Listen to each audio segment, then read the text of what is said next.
Yay, we are live again. Welcome to Happy Businessing with Suz and Dr. Kristine. I'm here with Dr. Kristine Midyanik. She is my good friend, and she's sort of a big deal.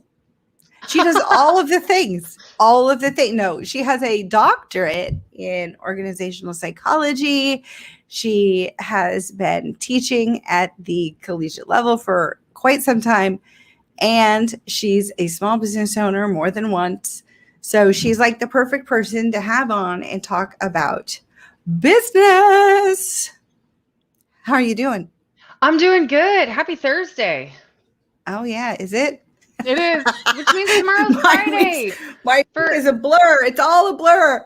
It kind of stays a blur. I think in small business ownership, there's just kind of a continuity of the work, right? Like you just kind of go through the days, and I know for myself, I have to carve out time intentionally to disconnect from the work. And I know I heard your last show and you said you tend to take your work home with you too. And I think that's something I always have. I've always been an all-in person. And, it used to be that I would beat myself up over that and say, oh, I really should just disconnect. But then when I would disconnect and I would take that time off, I would just berate myself for being then behind or not getting things done. Sure. So I'm starting as I'm getting older. I turned 45 in January. As I'm getting older, I'm finding more comfort with just accepting me for who I am, which is really helpful. And so when I am in that go mode, I just let myself go with it. And if I have an all-nighter, or if I work till 4 a.m. because I'm on a roll, I don't pick on myself for it. Yeah. But also when I want to watch a few episodes on Netflix, I also am giving myself more grace with that. That's so important. I think finding that space for the grace is really, really important. I know my husband and I, both small business owners, work hard to disconnect away from home, right? Like we vacation together on purpose, like to really get away from the day to day, but you never get all the way away from the emails and stuff because then you pay for it coming back.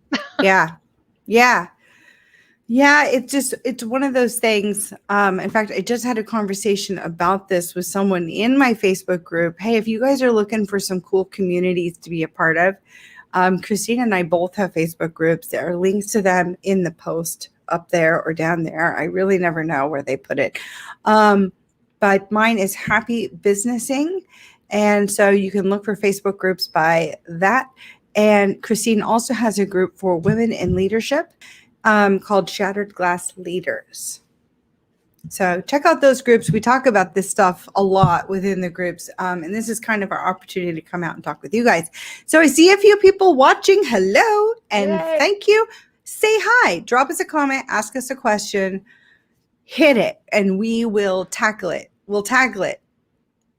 So yes, thank you for being here. Ask your question about leadership, management, small business, dogs. We both have dogs. We do both have dogs, and they're all very close by. Kids and parenting.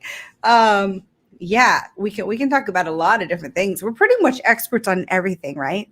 Yeah, just ask us. Everything. Yeah. So I think it would be good today to talk about leadership and management.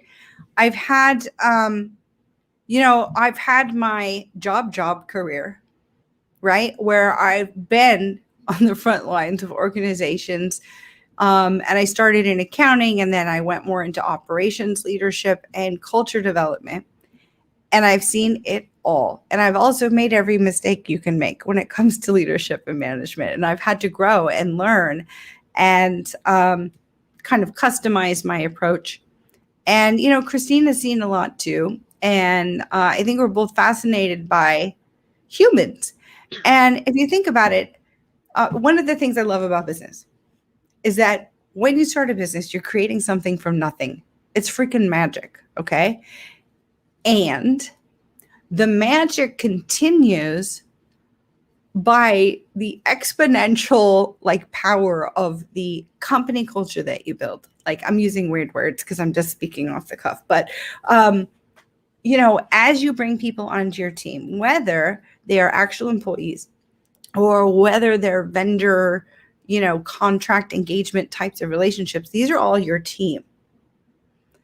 And I know that I have had a lot of different experiences with leadership and management, sometimes in roles I wasn't really ready for, roles that I thought I was, I had to learn the hard way. So I have one mistake that I would like to bring up that I know I made. I can even tell the scenario a little bit. And, you know, maybe, you know, even though now I've had time to reflect and I say that I've learned, I'd love to hear your feedback on it. So in one particular role of mine, because I'm Miss Go, Go, Go, do it all, do all of the things, I tend to take on too much stuff. And in one particular role, when I started there were 5 entities and we added, I think we had like 7 entities and we doubled the numbers of entities. And we had all these different startups in all different industries. It was a ton of fun. Like, I was really on fire and enjoying the variety in starting these different businesses with this super entrepreneurial guy. But what the employees didn't know is that behind the scenes, I had pressure being put on me to commit fraud because I was also in charge of accounting. And I worked with a CPA firm on the tax returns, and they were a part of it too. And so I had so much stress, not only just managing all of the things and all the different things to do, but also trying to figure out how I would navigate this potential career killer of a situation. Now, it doesn't matter that that's my explanation for my poor behavior, but I would act out. And when things got to be too much, I had a bad attitude. I was quick. I cut people off. I was abrasive. And I didn't even realize it until someone actually came to me to confront me about it and say, look, people feel like you're unapproachable. And I cried because in my heart, that's the last thing I would ever want to truly be. I wanted to be the best leader I could be. And I was stepping in it left and right. And we don't, well, you know, we don't always have someone who's going to tell us, hey, you're stepping in it. Yeah. But I don't know, like, you knew me at that time in my career.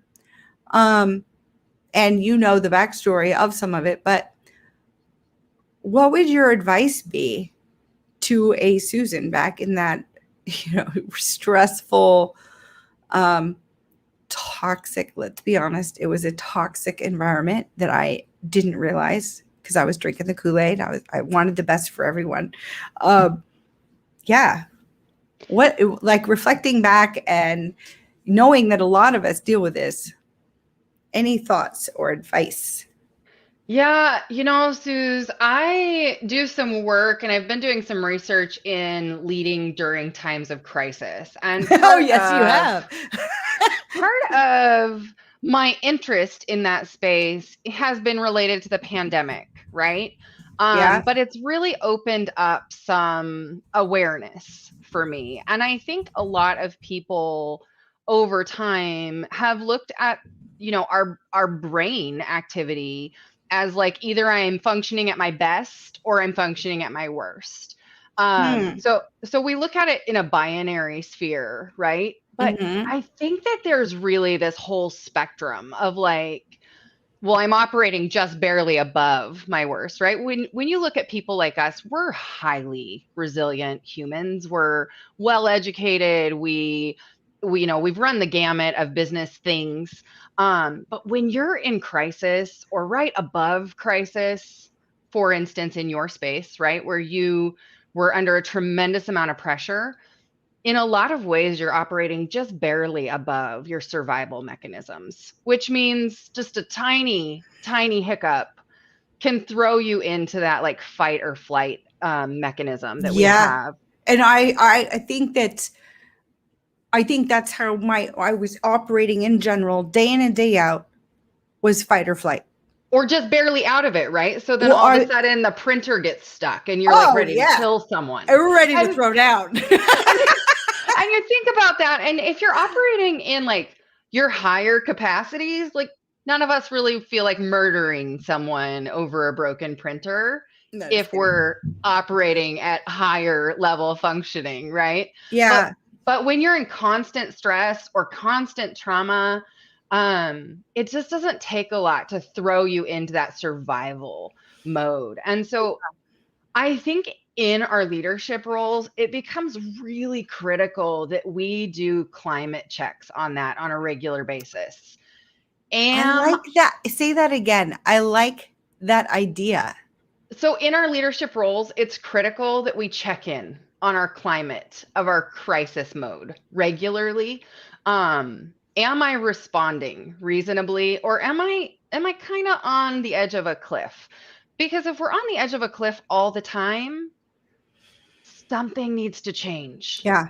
Something big needs to change, and then we have to forgive ourselves in that space, right? We need to offer our people the grace to have crisis and function through crisis and grow in crisis. We have to learn to go, okay, I had a rough week, I had a rough month, I had a rough patch in my career. Yeah. How do I move past that? And what did I learn from it? How much did I learn from it? And how do I make sure that I'm not letting that be my story from now on? Yeah. Well, I had the hardest time navigating this. I was at a point of stress and constant just being in reactive mode. Mm-hmm. And I remember the CEO saying, you're so reactive. You've got to stop being so reactive. And then, they let me get some time with their coach, and she was amazing. And there was some ability to sort of look at things, but I was still in the thick of it then. And so that investment in my professional development, I only maybe got a sliver of the value out of it. But one of the things that I did get from her is she said, you are not your feelings. You have them. You should acknowledge them. And then you are actually able to not be the feeling. And I'm like, what? This is just who I am. And you're telling me not to be myself. And I didn't get it. But what I think is, had we been able to step out of the situation and realize, no, this was Susan in crisis. This was Susan with her livelihood at stake, the livelihood of all the employees on her shoulders. All I could think about was the employees and those employees' families.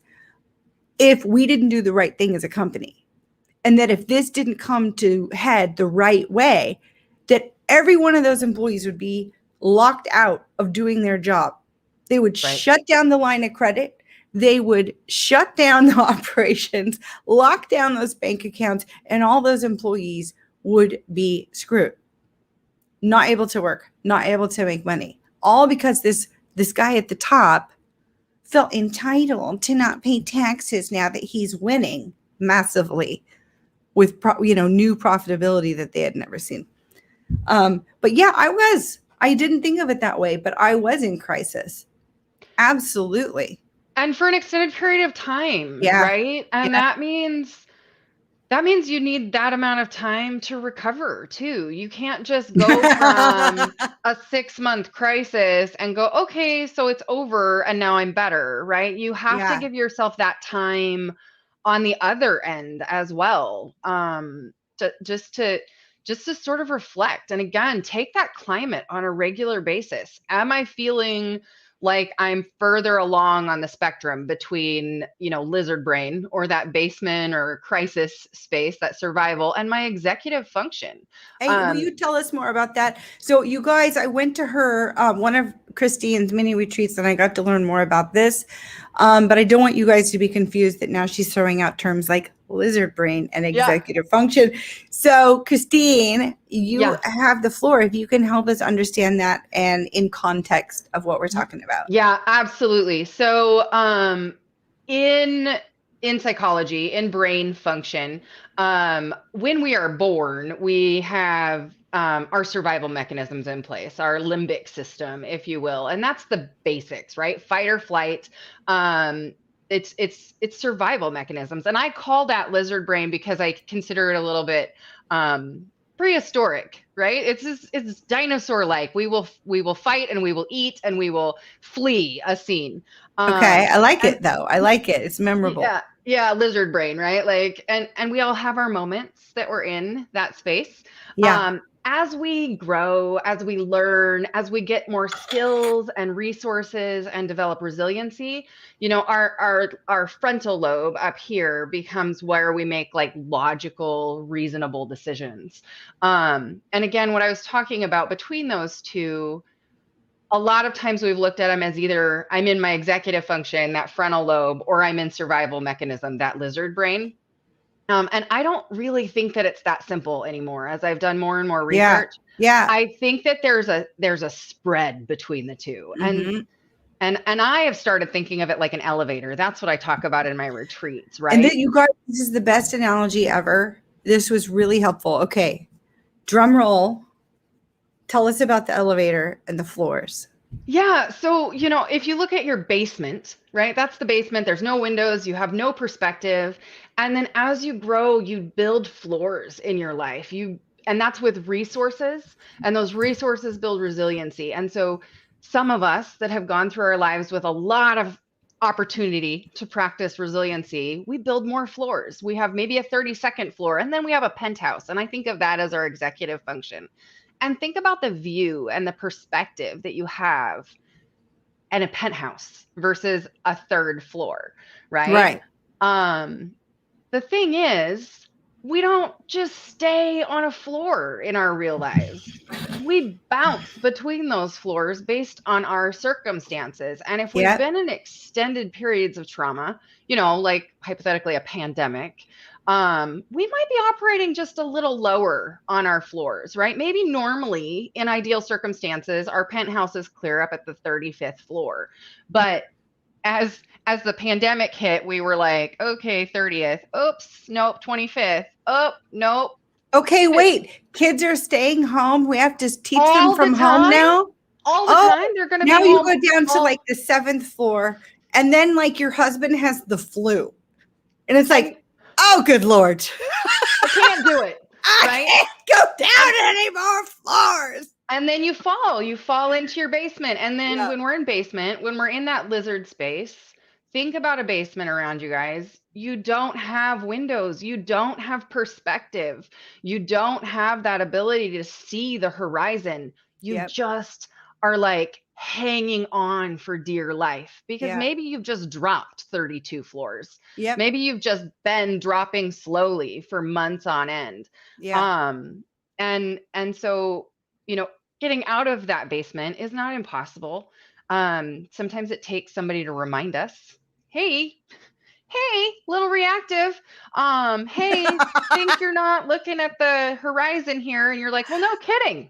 I'm not looking at the horizon. I have no window. What horizon? Trapped in the basement. Leave me alone. And so with time, with practice, with people that care about us, we can reconnect to that higher function and get back up to our penthouse. But you still have to go through all the floors, right? So I think that it's really important to recognize it's not one or the other. And when we've been in extended crisis, a lot of us might be operating in our 3rd or 4th floor and just like barely above the ability to like drop back into survival mode. Yeah. The dog is waking up. Is she? She just took like a 6-minute nap. She does that. She does these little micro naps. She's never been put up high. You guys, I have her next to us here on a chair. Here's Ruthie again.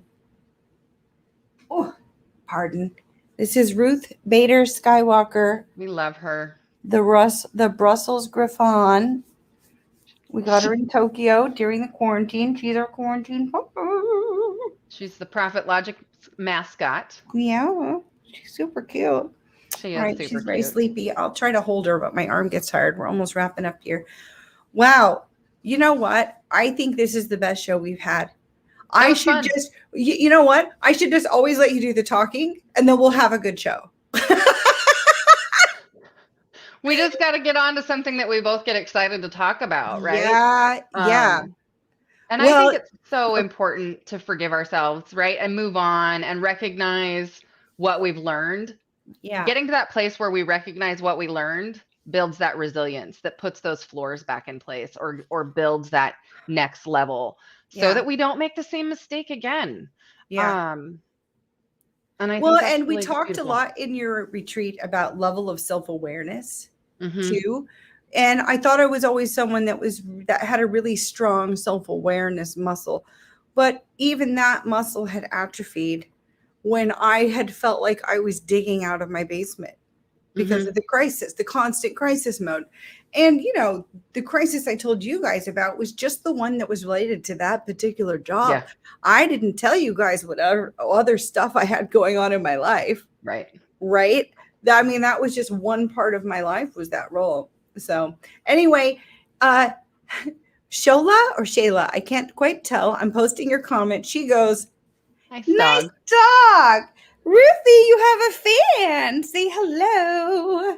Let's see if we can get her closer. Isn't she cute? Look at her little face. Okay. All right. Does she snore? She does. She snores like crazy. It's hilarious. I love it. So what's really funny is sometimes I've got husband snoring, dog snoring, and I'll take video of them both. And it's almost like they've got the same snore, like rhythm. The cadence is the same. It's hilarious. Yeah. Anyway, well, wow. This has been really good. And even just sitting here, we got to wind up, but even just sitting here and reflecting back on this leadership nightmare that I had back in the day, I think I have actually spent most of my life in that survival mode. Or barely above it. All aspects of my life. And a lot of people are in that same boat. It actually took me until I was like, 38 to address some issues in my life and stop living in that place all the time. But this has been an excellent conversation. Thank you very, very much. I think I'm going to let you close this out today. Oh, nothing like the hot seat. Well, thank you guys for joining us. If you are watching us on replay, make sure to check out the links that Suz shares. There's links to my page and her page and some awesome Everybody's resources. got a page. You got a page and you get a page. Everybody gets a page. There's some links to some awesome resources. Shattered Glass Leadership is going virtual for the winter months. So if you are not local to the Pacific Northwest, consider joining us for a boot camp, and we can cover some of this in a lot more depth. And don't hesitate to reach out to Suz if you have some business needs in the next few months or years. She's an incredible resource. So follow us on our pages. I lied because we got another comment, and I love Chris Nixon. We love Chris. He's so nice. I really like him. We actually have a meeting tomorrow to catch up because it's been forever. I just want to hear what's going on with his business. Chris, we talked about you in the first show. I did my first half an hour with my business partner, Ron, and we talked about you. And we gave Tame Your To-Do List a shout out. That is Chris Nixon's sort of tagline. But thank you, Chris. Thanks for watching. Well, and if you don't follow Chris on LinkedIn, jump on his LinkedIn profile because he has the best dad jokes ever. And I love sharing the dad jokes with my kids and my husband. It is good stuff. Yeah, you can always count on Chris for good advice and great dad jokes. Yep, great dad jokes. All right, you guys, let's wind off. Thank you so much. Kristine, seriously, this was a badass conversation. Yeah, good super fun job. I think we're getting into our rhythm, and every show is just going to improve from here. Now, you guys, we're going to take a little break, and some of us are going to go have a party over on Clubhouse. So look for me on Clubhouse. If I see you there, I'll ping you in, and we'll continue the conversation. All right, thanks, guys, and happy businessing.